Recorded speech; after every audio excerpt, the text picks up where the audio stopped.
Semasa kita bermula, saya ingin berkongsi beberapa idea mudah untuk meningkatkan pembelajaran Injil di rumah dan di gereja. Matlamatnya bukan untuk menambah lebih banyak tekanan atau lebih banyak program, tetapi untuk menjemput lebih banyak roh ke dalam kehidupan seharian kita. Rumah adalah tempat hati dilembutkan dan kesaksian berkembang, dan gereja berada di sini untuk menyokong dan mengukuhkannya.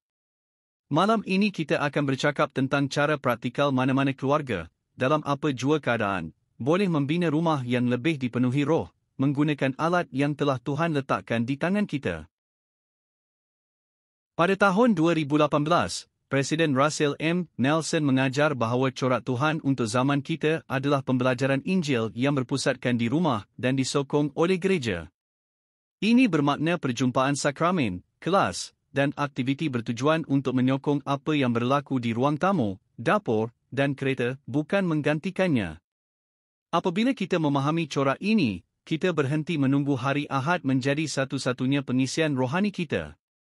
Sebaliknya, kami membiarkan hari Ahad menunjukkan kami ke arah apa yang sepatutnya berlaku sepanjang minggu. Semasa kita mengikuti nasihat Nabi, Roh boleh mengubah detik-detik harian biasa menjadi peluang yang kuat untuk belajar tentang Kristus. Ibu bapa mempunyai peranan yang suci dan tidak boleh digantikan dalam rancangan Tuhan. Tiada pemimpin, tiada program, dan tiada guru boleh sepenuhnya menggantikan ibu bapa yang penyayang yang secara senyap-senyap mengajar dan menghayati Injil. Selalunya bukan pelajaran panjang yang membuat perbezaan tetapi perbualan pendek pada waktu tidur, pelukan selepas hari yang sukar, atau kesaksian ringkas semasa doa keluarga. Walaupun ibu bapa berasa tidak mencukupi atau terharu, Tuhan membesarkan usaha mereka. Apabila kita ingat bahawa ibu bapa adalah guru pertama dan terpenting, kita boleh mencari cara kecil untuk mengukuhkan dan menyokong mereka. Roh adalah guru sebenar dalam setiap pelajaran dan setiap rumah. Sebelum kita bimbang tentang aktiviti atau bahan, kita boleh mulakan dengan menjemput Roh Kudus. Itu mungkin kelihatan seperti doa pendek bersama-sama, melembutkan nada suara kita, mematikan bunyi latar belakang, atau hanya berhenti sebentar untuk menenangkan hati kita. Ruang yang damai tidak semestinya sempurna atau tenang, ia hanya perlu disengajakan. Apabila kita menunjukkan kepada Tuhan bahawa kita benar-benar mahu Rohnya hadir, Dia boleh mengubah ayat kitab suci ringkas, lagu, atau cerita ringkas menjadi rohani yang mendalam dan berkekalan. Setiap kitab suci, setiap cerita, dan setiap prinsip akhirnya menunjuk kepada Yesus Kristus. Apabila kita mengajar, kita boleh membantu kanak-kanak dan remaja melihat bagaimana apa yang kita pelajari berhubung dengannya, kehidupannya, pendamaiannya, teladannya, dan janji-janjinya. Daripada hanya bertanya, apa yang berlaku, kita boleh bertanya, apakah yang ini mengajar kita tentang juru selamat, dan bagaimanakah ini membantu kita mendekatkan kepadanya? Semasa kita bercakap tentang iman, pertaubatan, perjanjian, dan perkhidmatan, kita terus kembali kepada Kristus sebagai pusatnya. Apabila Dia menjadi tumpuan, walaupun pelajaran mudah boleh menyentuh hati secara mendalam dan mengubah kehidupan. Kadang-kadang kita merasakan bahawa pelajaran Injil yang baik memerlukan banyak persediaan, pemberian, atau aktiviti. Pada hakikatnya, Tuhan sering bekerja melalui perkara-perkara yang sangat mudah. Satu ayat kitab suci, kisah pribadi, dan kesaksian yang ikhlas boleh menjemput lebih banyak roh daripada rancangan yang rumit. Kita tidak perlu menarik perhatian keluarga kita hanya perlu memberkati mereka. Apabila sesuatu yang mudah berjalan lancar, kita boleh membinanya. Apabila rancangan gagal, kita masih boleh meninggalkan kesaksian yang singkat dan ikhlas tentang Yesus Kristus. Tuhan membesarkan usaha yang mudah dan jujur yang ditawarkan dengan kasih dan iman. Beberapa detik pengajaran terbaik tidak dijadualkan, mereka muncul di tengah-tengah kehidupan sebenar. Apabila seorang kanak-kanak berasa takut, skim peluang untuk mengingati keberanian Nefi. Apabila terdapat ketegangan atau perasaan yang terluka, kita boleh bercakap tentang contoh pengampunan juru selamat. Apabila kita berhikmat kepada jiran, kita boleh mengingatkan keluarga kita bahawa kita mengikuti Yesus Kristus. Komen ringkas di dalam kereta, semasa memasak, atau semasa kerja rumah boleh menghubungkan kehidupan seharian dengan lembut kepada Injil. Apabila kita melakukan ini secara konsisten, kanak-kanak mula melihat bahawa Injil bukan sekadar topik hari Ahad, ia adalah cara hidup harian. Apabila kita menulis kesan rohani, Tuhan mempercayai kita dengan lebih banyak lagi. Kita boleh menggalakkan ahli keluarga untuk merekodkan apa yang mereka rasa dan pelajari dengan cara yang mudah dan semula jadi buku nota kecil, nota pada telefon atau mesej pada papan putih keluarga. Ini tidak perlu panjang atau sempurna. Malah ayat seperti, "Saya berasa damai apabila kami berdoa," adalah kuat. Kemudian, kita boleh menjemput ahli keluarga untuk berkongsi sesuatu daripada nota mereka. Semasa kita merekodkan dan berkongsi, kita menyedari betapa kerapnya roh bercakap, dan kesaksian berkembang dengan senyap tetapi mantap dari semasa ke semasa. Tuhan telah memberi kita banyak alat untuk menyokong pembelajaran berpusatkan rumah.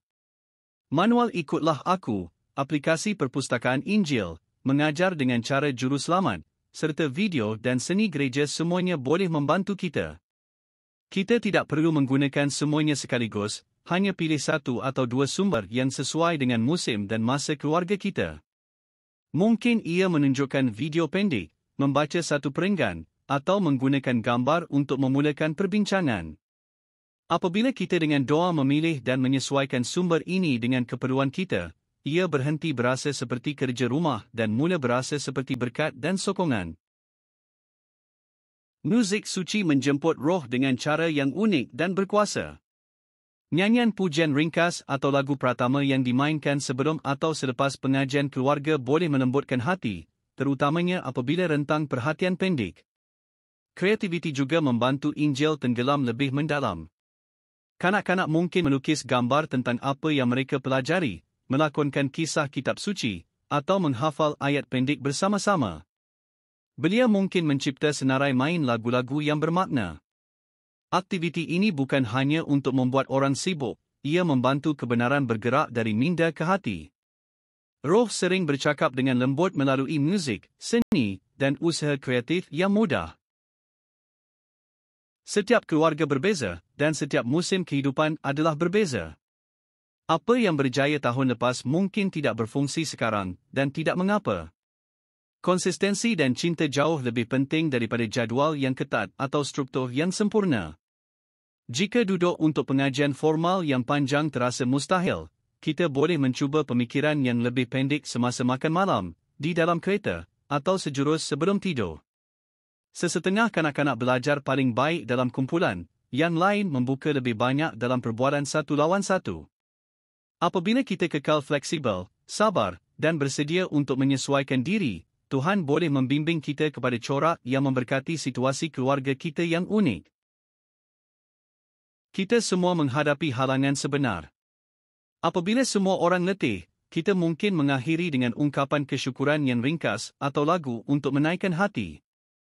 Untuk gangguan teknologi, kita boleh menetapkan peraturan keluarga yang jelas, peranti dimatikan, tulisan suci terbuka, selama beberapa minit. Jika seseorang kelihatan tidak berminat, kita boleh memberi tumpuan kepada kisah keberanian dan kebaikan yang memberi inspirasi dan bukannya hanya peraturan. Untuk jadual yang sibuk, kita boleh menetapkan matlamat yang kecil dan realistik, seperti 10 minit sekali sehari atau beberapa ayat sebelum solat. Tuhan memahami keadaan kita dan akan memberkati usaha yang ikhlas dan mantap, walaupun ia terasa kecil. Kami tidak diminta untuk melakukan ini sendirian. Gereja menyediakan banyak sokongan untuk mengukuhkan pembelajaran Injil di rumah. Primary menawarkan sumber dan pengalaman untuk kanak-kanak. Program belia memberi peluang untuk berkhidmat, menetapkan matlamat, dan mempelajari tulisan suci. Mesyuarat majlis guru boleh membantu ibu bapa dan guru berkongsi idea dan galakan. Pemimpin dan guru berada di sana untuk berdiri di samping keluarga, bukan menggantikan mereka. Semasa kami menggunakan sokongan ini dengan bijak dan berkomunikasi antara satu sama lain, kami mewujudkan perkongsian yang kukuh antara rumah dan gereja yang membantu kanak-kanak dan belia berasa disayangi, disertakan, dan dipelihara secara rohani. Tuhan telah memberikan janji-janji yang kuat kepada mereka yang mengajar dan menjalankan Injil di rumah. Apabila kita melakukan yang terbaik yang tidak sempurna, roh akan tinggal dengan lebih banyak di rumah kita. Perpaduan keluarga akan meningkat, walaupun masih ada cabaran. Wahyu pribadi akan menjadi lebih biasa apabila kita menjemput Roh Kudus ke dalam keputusan harian kita. Kanak-kanak dan belia akan mula mengembangkan kesaksian mereka sendiri lebih awal dan lebih kuat. Berkat-berkat ini mungkin datang secara beransur-ansur, tetapi ia adalah nyata. Juru Selamat sendiri berdiri di belakang janji-janji ini semasa kita berusaha untuk memusatkan rumah kita kepadanya. Semasa kita mengakhiri, saya menjemput setiap daripada kita untuk memilih satu perubahan mudah yang boleh kita buat minggu ini untuk menjemput lebih banyak roh ke dalam rumah kita. Ia mungkin doa keluarga yang pendek, satu ayat ikutlah aku bersama-sama, lagu pujian sebelum tidur, atau nada yang lebih baik di meja makan. Tuhan akan menemui kita di mana kita berada dan membesarkan apa yang kita tawarkan.